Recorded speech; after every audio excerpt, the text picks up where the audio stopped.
In this video, I'm going to show you some of the changes that came out with Beta 20. So I'm starting here from freezeworks.com, freeze-works.com. We just click on the Grid Designer tab. Now, if you have the Grid Designer tab already open, then to get the changes, you want to save any work that you're working on and then refresh the browser. So you could use this refresh button up here, or you can go to help reload. Okay, but when you get done and you've reloaded the tab or you go to the tab newly, you should see about Beta.20, and that has the changes in it that I'm going to show in this video. So first we're going to go look at the text areas because I've added some fonts in there and some other an ability to turn the background color on and off behind the text. So I'm going to first make my cell size, my grid size just a little bit bigger. So let's go with let's do 50 by 100, something like that. So we have kind of a long thing to draw some text on. Okay, so we click on the text tool to start it. Then we pick a starting area that we're going to put our text into. And then these buttons down here at the bottom, they all change. And one of the things that has changed is I had 4 buttons here that show the direction of the text, and I replaced that with a single rotate button that you just click, 4 times to rotate the text into those 4 positions that were represented by those 4 buttons. Takes up a lot less space on the toolbar. And you can now toggle the background on behind the text. So notice that it looks kind of clear through there. It's easier to tell if there was something drawn underneath it, but basically this is turning on and off the background color. And you can now set the background color back here. So let's say we make it green and we make our text yellow, or let's try black. There we go. Okay. Okay. But anyway, you can, play with the colors in here now, and you can turn the background color, on and off like that. Okay. Then in addition, there's several new fonts that have been added. So you select the font down here with this pop-up. In here, then you have a list of different fonts that you can pick. I'm just going to go quickly through the ones that are new. Beta.20 is a new font. Lemon. We've got Sedgwick Avenue Display, Permanent Marker, Luckiest Guy. Well, let me make the text just a little bit bigger because some of these work much nicer when we get to about 20. So let's make it a little bit bigger. Okay. Then we've got Gluten. That's kind of a nice rounded one. And Dynapuff. And Coiny. I like the C on this one. It kind of curls around. Rye. See how that comes out. Look, it doesn't not too bad, but it may need a little bit more height for this one. It's a little, yeah, because it has kind of these bars in here, these vertical bars that go through there. So it needs a little bit more space for that one to show those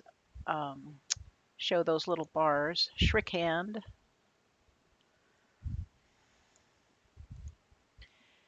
Let's see, we've got Tangerine. And this one comes in a bold also, which will make it a little bit thicker. That one also needs probably a little bit more space than 25. Yeah, some of the script ones, when there are very thin lines, you can also, fix this. But if they're thin lines, you sometimes need a larger font size. Sevillana, which I think is really pretty. Serena.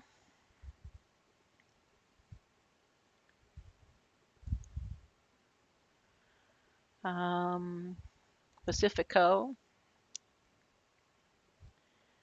Okay. Norican.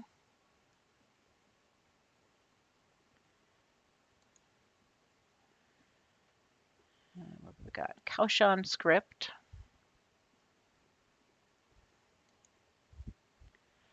And Unifractor Cook. Kind of looks like an old Germanic kind of look to it. Okay, so that's all the ones that are new. They show up in here and you can kind of tell from the way the text is written in here kind of what each one kind of looks like. You have a little preview of that before the text comes up on here, but that's basically it. Okay, and then you can position your text here and place it on the screen. Okay, so those are the areas in the text area. Then I've got some new fill types in here. These are helpful when dealing with digitized patterns. You often end up with some spatter and things that you want to clean up, and so these are for helping cleaning some of those things up and for cleaning the fill edge. So I'm going to be putting out another video, I think, pretty soon that will show these in more detail. But I've got a particular pattern I'm going to open that I'm going to show you the basics of what those things do. Here I'm going to use this digitized picture to show you how to use some of these new fill tools. So this was digitized from a picture of some artwork that was done with fabric. So these are like sections of fabric that are laid over one another on the original picture. And so we get some speckling, or what I call spatter, in certain places because the fabric has not a completely and totally, even texture. It doesn't have a complete and totally same color throughout everything. But I want to show you how some of these tools can help clean up a picture like this much more quickly. First, we're going to focus here on this light tan area in here. And I'm just going to zoom in so we can see that really well. Okay, so we're going to look at these speckles that are in here. And I'm going to use the dropper tool a lot in here. You can use that to just select a color and then set the foreground or the background color to that color. So we've now set the foreground color to this kind of background color here. Now what I want is I want to click on this once and I want all these speckles to go away. And that's what this tool does. So we're going to go down here and we're going to pick, there are two fill spatter tools. One does a little bit more than the other one. So first I'm going to show you this first one. This one is the one that does less. Okay, there's a little thing that will come up and kind of tell you about the tool. Okay, so I set this foreground color to the same color that I want to do the fill of down here. So now I'm going to click once on this fill and it's going to go through and get rid of a bunch of those speckles. I can get rid of like one more with that tool. Okay, so that's the lesser fill spatter tool. So it gets rid of single cells that are kind of scattered throughout a solid color. And if you want to get rid of those, you can click once with this tool and you can get rid of that. Now let's undo that. Okay, so we put our spatter back. And I'm going to pick this other fill spatter and smooth tool. Now this does very much the same thing as the previous tool. It's going to get rid of this spatter along here, but it's also going to smooth the edges. So that's why I've drawn it with like an edge, a solid edge around the icon. If you look at the icon, this one fills spatter internally, but this one fills and it also smooths around the edge. Okay, so that's what we're going to do here. So now I've set the foreground color to the color of my background here that I want to fill in, and I'm going to click once. And notice that it's reducing these little edges that are sticking into that area also. If I click again, it'll do more of that. So it smooths the edge of the area that you're working with, and also gets rid of the spatter internally. Okay, now there's a third tool called the Fill Edge tool. Now that one is specifically done for for edges like this. Like sometimes you get an edge like this because when you run an image through a digitizer, the image itself is not actually clean. It doesn't actually have, just brown and just gray in it. What it's got is it is something called anti-aliasing, and it's done in pictures so that the edge doesn't look as jagged. So there'll be like extra colors, and you can, if you put the image into something like paint and you just keep blowing it up and blowing it up until you can see each and every pixel, you'll see this edge along here. I mean, even if you have, just a white background with black text, if you zoom in, using a paint tool, you will see other colors around the edge. And the reason that those are added there is so that your eye, when it looks at the cells and they're very, very small, will see a much smoother looking edge and it won't see the jaggedness. But as we want to make a rug or crochet something or knit or cross stitch, then we have a much larger cell size. Each one of those little squares is quite a bit bigger than it would have been in the original image. And so what we want to do is we just want to remove all of that stuff along there, and it will be a little jaggedy looking, but that's the idea, that's part of the art. And so so what we want to do here is we want to get rid of that stuff that was left over from the anti-aliasing in the original picture.